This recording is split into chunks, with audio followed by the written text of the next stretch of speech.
Hi everyone, welcome back to TerraQuip Talk, the podcast where we share ideas, stories, case studies, and interview professionals from different corners of our industry. I'm Mike Dobrota, and for the last 15 years, I've been involved with studying, selling, and supporting drilling and piling equipment from over 20 different drilling rig manufacturers from all across the world. Here at TerraQuip, we're trying to give a voice to our industry, and it gives us a huge amount of pleasure talking about drilling equipment, projects, and people. If you're sharing our passion, please give us a thumbs up, subscribe, or leave us an interesting comment. And if you have an interesting story to share, hey, why not? Come on the show, be our guest. Just drop me a message and I'll make it happen. But for now, I want to tackle one very important topic for any piling contractor out there, and that is how to service a piling rig. I'm sure you'll agree with me, keeping these complex machines in peak condition is essential for safety, efficiency, project profitability, and last but not least, asset protection. So in this episode, what I'm going to do is I'm literally going to describe the service interval required for these machines, the steps involved in the servicing processes, the parts required, and the typical allocated time necessary for performing different maintenance tasks. Now, I know there's some companies out there that prefer to perform their own servicing, and that's perfectly fine because they've got the knowledge, the skills, the overall infrastructure, right, required, or they get some individual subcontractors to do it, right? Others prefer to book a scene, the dealers, right, to maintain their machines. For example, at TerraQuip, we have a team of 5 dedicated service technicians who are trained, certified, and prepared at the factory to undertake this task. Either way, whoever you prefer to do your service, it's fine by us, as long as everyone follows the processes and the procedures indicated by the manufacturers. We don't mind, and in fact, we're more than happy to share with you all the information you need out there, all the steps in order to successfully complete a service, be it a minor one or a regular or a major service. But be careful, because some of the manufacturers might cancel your warranty program if you don't perform the service with their dedicated dealer during the warranty time. I'm not 100% sure how all the manufacturers out there work, but you just need to check, right? It's actually funny with some people when they see we provide a full detailed servicing procedure and they ask me, Mike, are you crazy? You just give out information like that? Aren't you afraid you're just shooting yourself in the foot? Because in the end, I'm losing business, right? No, wrong. Firstly, I've never been one to hoard information and keep knowledge for myself. I hate that mentality. Then if all the value that I can provide to you as a company is just to do a 250-hour service, then I shouldn't be in business. Simple as that. Now, there's also the question, of course, of wanting to help, because we're not just here for the bottom line. I truly believe that if you help the industry is going to help you back, and the money will eventually come. And with that, let's get into the servicing interval. Like with any other excavator, a piling rig will require a service every 250 hours. And if we take a concrete example, which is servicing an IMT A140, which is a 40-ton class multi-purpose rig, the first 250 hours you have to perform what's called a major service, right? Because it's the first 250 hours after the machine came from the manufacturing line, and could be impurities on the hydraulic hoses, could be some loose fittings or things like that. It's good to go through everything and perform a major service at the beginning and replace all the filters, right? Besides the filters, you got to replace some of the oils, but not the hydraulic oil. Why? Well, first of all, and the pilot line filter either. You can leave the pilot line filter. Why? Well, first of all, the pilot line filter is made out of steel, and all you need to do is just take it out, check it, make sure it's fine, it's not damaged, and just clean it with a bit of brake cleaner and then put it back. And the hydraulic oil, of course, you're not going to change some brand new hydraulic oil that's like 400 liters in the tank. Also because the hydraulic oil is the most protected, having the suction filter in the tank. You have 2 hydraulic return lines on it. You have the cartridge filter. So it's quite well protected, right? The hydraulic oil can be replaced at about 2,000 or 3,000 hours, depending on the operator, and also depending on the conditions you work in, right? Depends on the temperature that you're working in, depends on how hard the material is, depends how much the machine tracks on, for example, on the power lines, they track for like hundreds of meters at a time, right? So let's talk about the first step. What's the first step we need to do when we're performing a major service? Well, the first thing is we're going to ask the operator to make sure the machine is rigged up, ready to go, in order for us to check all of the controls and the functions. And I mean like the tracks, check the slew function, check the boom cylinders, tilting cylinders, the main winch, the auxiliary winch, the crowd cylinder, or the crowd winch if the machine has a crowd winch. But in this case, we got a pull down cylinder. Check the rotary gears, the discharge speeds. So try to perform basically all the functions together with the operator to tick them off the list, right? Make sure they're fine. Then you got to move on to check the limit switches. And I mean all of them. The boom limit switch, the lateral tilting limit switches, the main winch, of course, that's the most important one because that's the most used, as well as the auxiliary winch. Some models, they would have sensors and limit switches on the mast as well. Depending on how high you are with the rotary, it derates the torque. But that's not many of them, and it's not something we're going to get into right now. Now, after that, it's time to change the oils. And in order to save time, I would say go directly to the main winch and drop that oil, let it drain while you do other tasks. Because while the main winch is painfully slow to come out, and by the way, you have to release, there's two plugs. There's a top plug and the bottom plug as well, and the middle plug. Try to remove all of them when you're draining the oil from the main winch, because you want to improve that airflow and allow that oil to come out of there. Then move on to the oil, engine oil replacement. Again, in order to save time, what we like to do at TerraQuip is drain all the oils that we can reach, right? For the engine oil, you go to access it from under the machine, right? So remove the belly plates under the engine, then open the drain plug and allow the oil to drain completely. Then you can, while that's draining as well, move on to the final drive tracks. So for that, you've got two caps, the lower cap and the upper one. Make sure you open both and let it drain with the lower one as close as possible to the ground. How you do that? You simply just move the tracks until you get that position. Then you move on to the rotary. Make sure the mast is perfectly vertical, or depending on where the oil release is, the plug for the oil, make sure you tilt in that position in order to try to get everything out of there. Now, while all of these oils are draining, proceed with the filter replacement as per below. We've got the air filter, so remove the steel protection around the air filter housing, remove the housing cover and take both filters out. Then install the new one.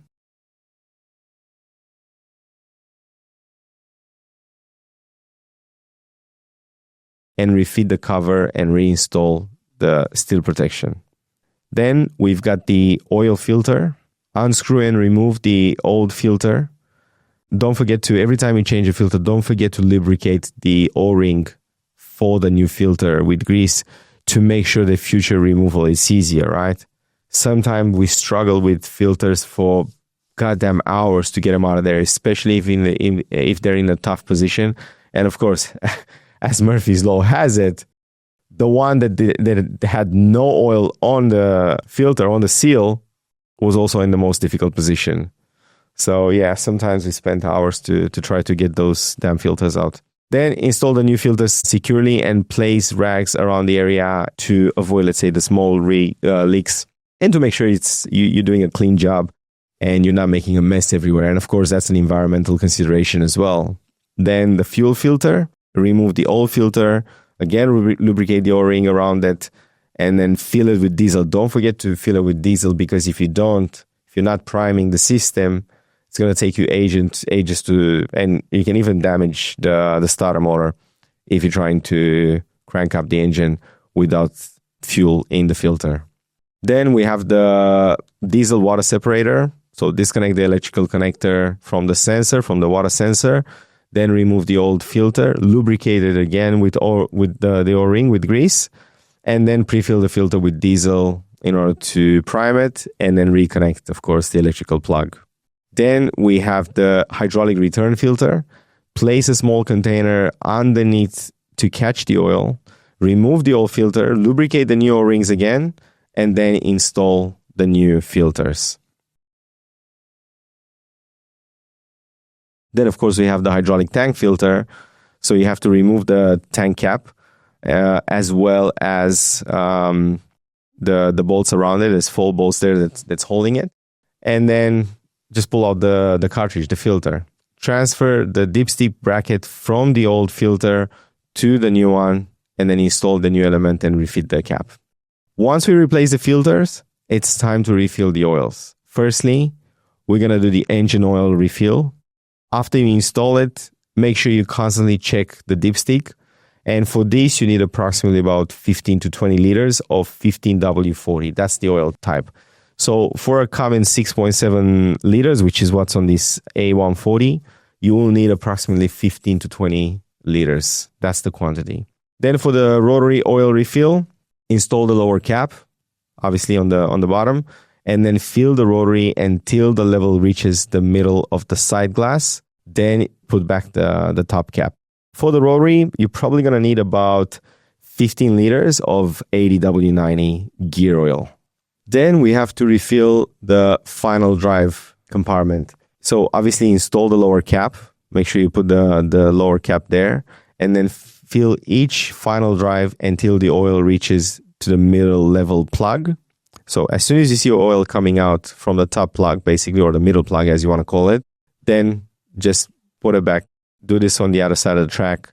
And then for each track on this one, you will need 6 to 7, I would say, liters of synthetic gear oil, which is like it's a 220 type. It's called the T2. It's the most expensive out of all the oils that you need, but it's a very, very good synthetic oil, especially for the main winch and the tracks. Now, I know some people prefer to put 80W90 on the main winch, some manufacturers out there, and only put on the tracks, or not even on the tracks, they still put 80W90, but we like to separate this. So main winch and tracks, we put 220, the expensive one, the synthetic. And for the rotary, for example, or the auxiliary winch or the crowd winch as well, we just put gear oil 80W90. Now for the main winch, keep in mind that this can take up to 3 to 4 hours to fully drain, and sometimes even more. And after it finishes draining, in order to fill it back up again with oil, you need to find a system. And we found this, we built this rubber system, like an adapter that goes between the nozzle of the pump and the bottom. So compared to all the other systems, the main winch we actually fill from the bottom up, because if you fill it from the top, there's nowhere for the air to go, right? So we fill it from the top, and we have this adapter that goes there and allows us to fill it with an electric pump, but very, very slowly, right? Just a few pumps at a time to allow that air to go through the gears and to safely fill it. You have to allow the oil to settle, maybe even move the main winch a little bit, and then keep topping it up until it reaches the middle level, right? Then reinstall all caps, the middle and the top one. And I know it's quite a slow process. You'll need probably about 7 liters of the synthetic oil. And then you can move on to the auxiliary winch. You can start the engine briefly to check for leaks before you do that, and then release the auxiliary winch rope in order to get you to that position in the middle of the winch. Then, of course, once you got that position, stop the engine, place the container underneath, and open the drain cap. And after draining it, install the bottom cap and refill to current level from the top cap. For the auxiliary winch, you don't need much. You're probably only going to need about 3 liters, I'd say, even 2 liters of 80W90, depending on how big your winch is. Now, in regards to the pull-down system, you either have a pull-down cylinder or a winch crowd system. There are some cases with the motor feed reducer, but we're not going to get into that. That's only on the Marini MRP 750. Now, with the pull-down cylinder like we have in this case, there's not much to replace there except grease the connection between the rotary and the cylinder. Just grease the cylinder, basically. However, for the winch crowd system, you would literally just follow the same process as with the main winch in order to the winch crowd system oil replacement. Once you're done with the oils and the filters, you will need to do other checks. So, for example, start the engine, raise the mast, and check that all systems work correctly and safely. And here, for items to check. By the way, I'm going to talk a little bit slower here so we can show the images a little bit better. I feel like I've spoken too fast. And by the way, for those of you that are just listening to us on Spotify or on a medium, on a platform that you don't really have images, maybe it doesn't make too much sense for you guys to just listen without the images, because the whole point here is to show how we do it, right? So in terms of safety checks, we have emergency buttons, emergency stop buttons, the ones in the cabin, the ones on the side of the machine, right? You want to check them all and make sure that they do stop the operation in case something is wrong. Then we have the cabin safety lever. This is the master control, let's say, that allows you to operate the rig, any of the functions. As soon as this is not working, you obviously can't do anything in the rig.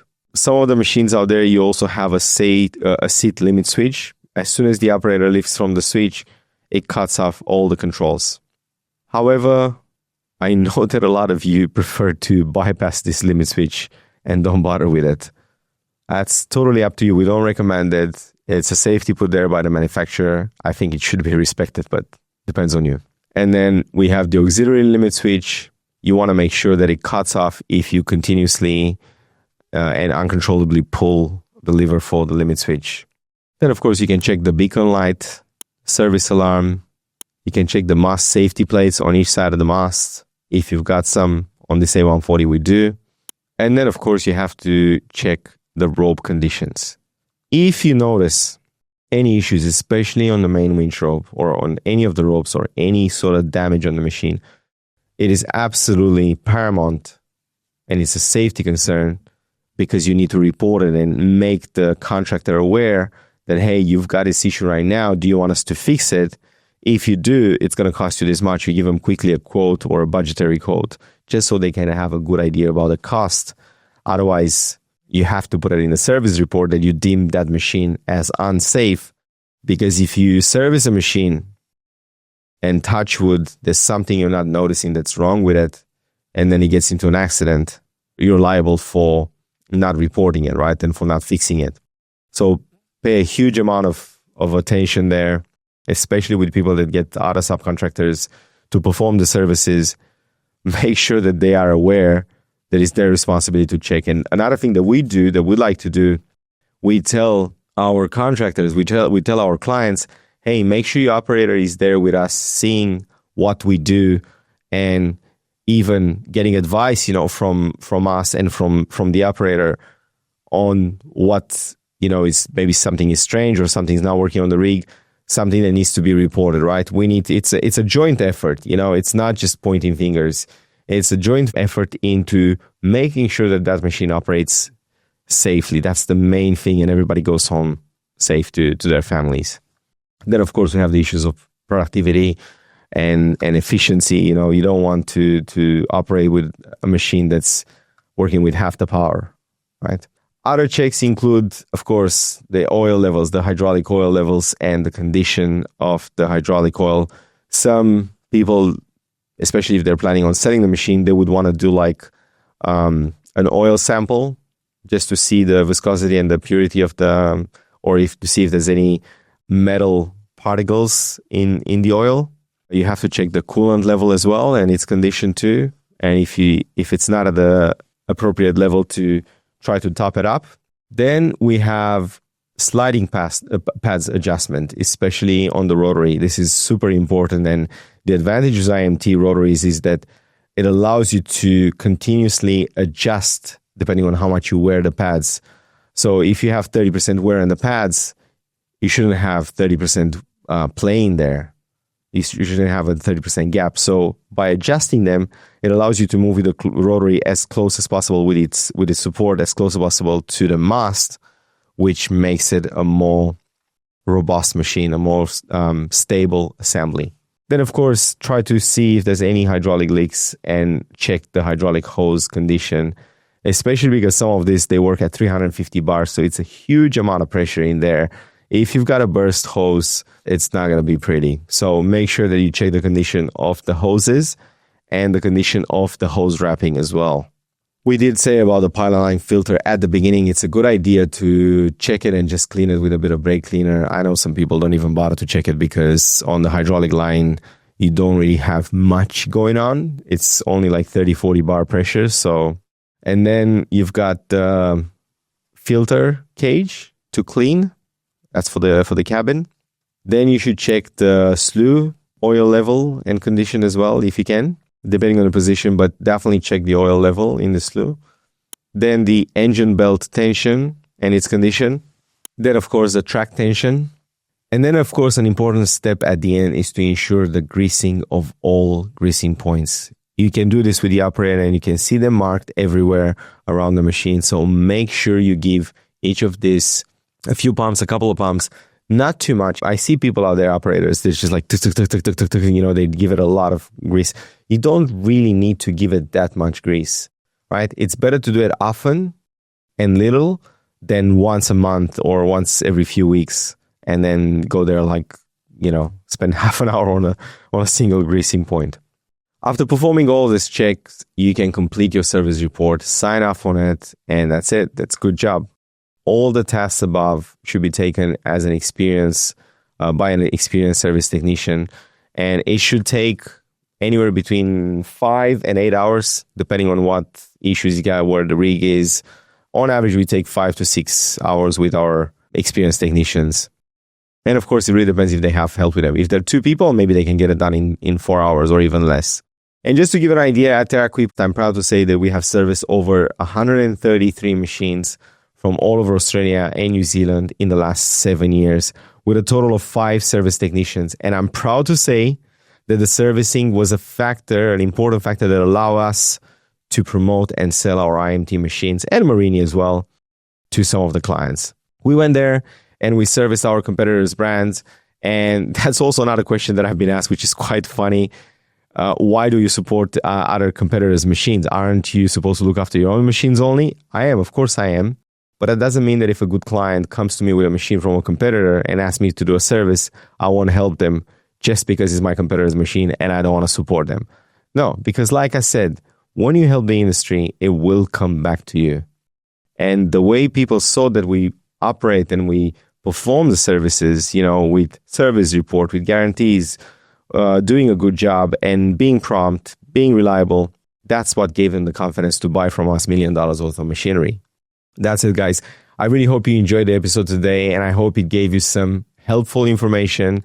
And if you have any questions or suggestions to what we said here, please feel free to leave us a comment or give us a message. I'm very receptive for feedback, so your feedback is always appreciated. So that's it. That's how we perform a 250-hour service. Until next time, please stay safe, and remember, if it's not turning, you're not earning.